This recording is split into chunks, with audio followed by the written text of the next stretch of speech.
Have you ever been told herbal medicine is just woo? That it's unscientific, outdated, or just placebo? Well, today, we're busting that myth wide open. Welcome to Natural Earth Living, where we reconnect with nature's wisdom. And today, we're diving into the real science behind herbalism. Get ready to see your backyard in a whole new way. The origins of modern medicine. Did you know that nearly 40% of modern pharmaceuticals are derived from plants? Aspirin? That came from willow bark. Digoxin? Used for heart conditions? Derived from the beautiful but deadly foxglove plant. And let's not forget morphine, from the opium poppy. For thousands of years, humans used plants not out of superstition, but through careful observation, experimentation, and passed down wisdom. Herbalism was science before the microscope. How plant medicine works. Herbs contain phytochemicals, naturally occurring compounds like alkaloids, flavonoids, tannins, and terpenes. These aren't just random plant chemicals, they're bioactive. Curcumin, in turmeric, reduces inflammation by blocking NF-κB, a molecule that triggers chronic inflammation in the body. Linalool, found in lavender, interacts with GABA receptors in the brain, just like anti-anxiety medications. Berberine, from Oregon grapefruit and barberry, has been shown to regulate blood sugar as effectively as metformin in some studies.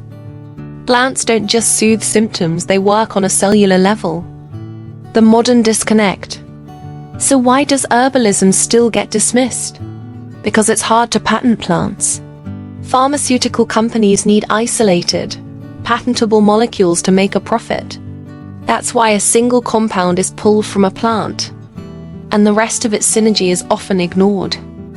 But in real herbalism, we use whole plants, which interact with the body in complex, gentle, and supportive ways.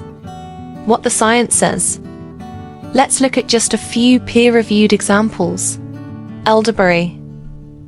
A 2019 meta-analysis found it significantly reduced the duration and severity of cold and flu symptoms. Ashwagandha. Multiple human studies confirm it reduces cortisol and improves stress resilience. St. John's wort. Proven to be as effective as prescription SSR, is for mild to moderate depression, with fewer side effects. This isn't folklore. This is science. And it's growing every year. Using herbalism responsibly. Of course, not all herbs are safe for everyone. Natural doesn't always mean harmless, especially if you're pregnant, on medications, or dealing with chronic conditions. That's why we always encourage doing your research and working with a trained herbalist or integrative doctor. But used wisely, plants can empower you to take control of your health. Not just treat illness, but support wellness. So the next time someone tells you herbalism is woo, remind them, it's not anti-science, it's the root of science. Thanks for joining me on Natural Earth Living. If you found this video helpful, give it a thumbs up, subscribe, and drop a comment below about your favorite plant remedy. And remember, some of the best medicine is growing right at your feet.